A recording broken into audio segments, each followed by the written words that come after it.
So I had a really interesting session with one of my clients today, and that's the origin of this particular YouTube video. This is a really smart young woman that basically has lots of horses to run with. She's competent. She thinks well. She has, you check all the boxes she's got going for her. And she couldn't bring herself to attempt things out of fear of failure. It's a common feeling. That issue with failure keeps a lot of people from trying things. And, some of this comes from our session. It's important to realize that failure is only the beginning. There's nobody who, hits a home run the first time. Hell, using a baseball analogy, even the best hitters, they only hit the ball a third of the time. All success begins with failure. And you aren't going to hear that in any of your school books or any of the motivational podcasts you may listen to. When something doesn't work out, our brains are generally wired to find another way.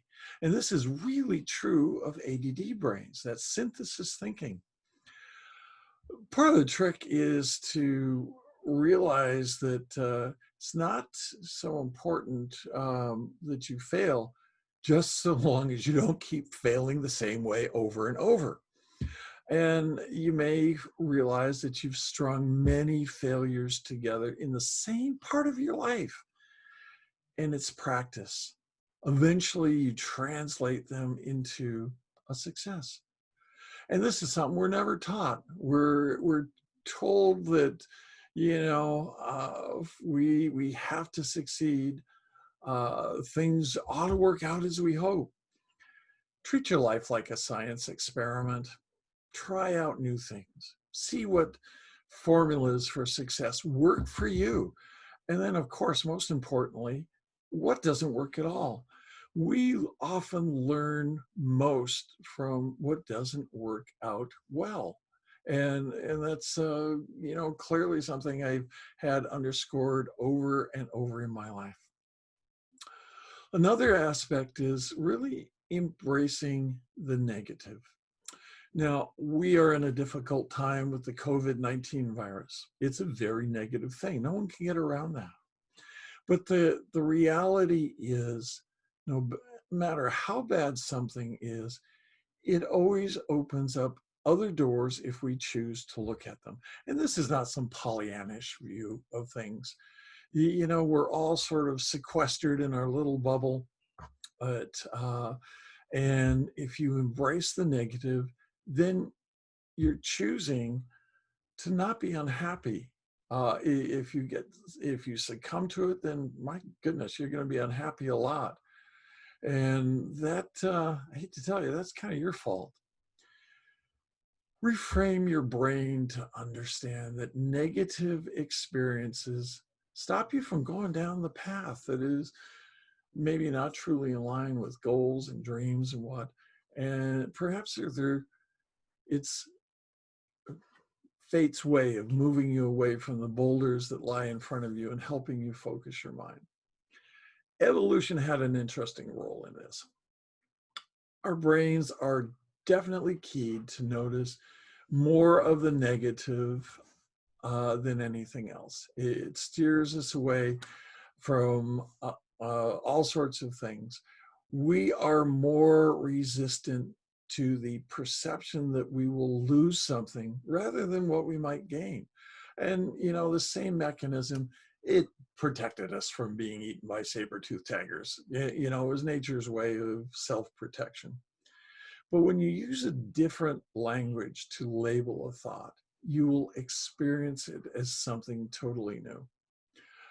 You might think that, oh my goodness, this COVID virus is such an awful thing. I'm spending all this time at home.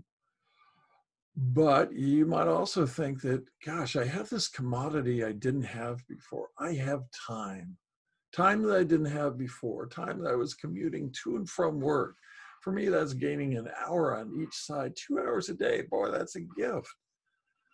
It just looking for what doors open is really important.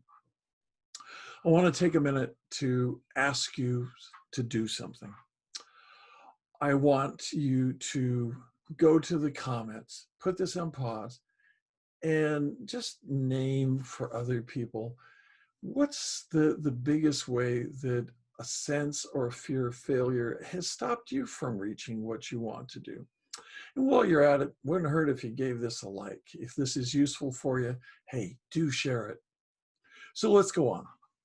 One of the things you want to do is actually sort of increase your rejection rate. You know, once upon a time I did sales. I was an investment broker. And they told you that getting through rejection is a pathway to getting somebody to say, hey, you know, I want to take a look at what you're selling here.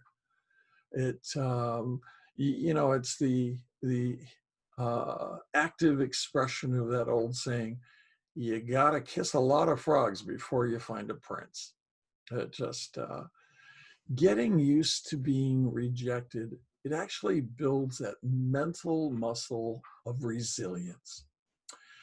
And when you don't put a lot of stock in, you know, the outcome being the key to your success and your life as you imagine it to be, then it's not so bad. It you know, not unlike most young men when they're starting to date, they had a whole bunch of nervousness about it. And I found it wasn't at all a problem getting really attractive women to go on dates with friends of mine. And all of a sudden, the light bulb went on. I realized I have no investment if they say no. And what it did is it built that resilience to rejection. It, it just simply wasn't that important because, you know, there are other people today. There, you know, it's not the end of the world. So let's go on to another thing, another aspect of what our brain is geared to do.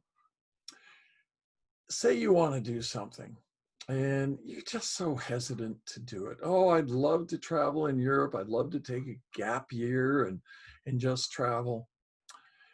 Our brain is very good at giving us 1,001 reasons why we can't do something we've wanted to do. You know, it just where there's a will, there's a way. And sometimes it isn't necessarily going all in with both feet, but it's in a graduated fashion. But truly, if you've always wanted to do it, then go ahead and do it.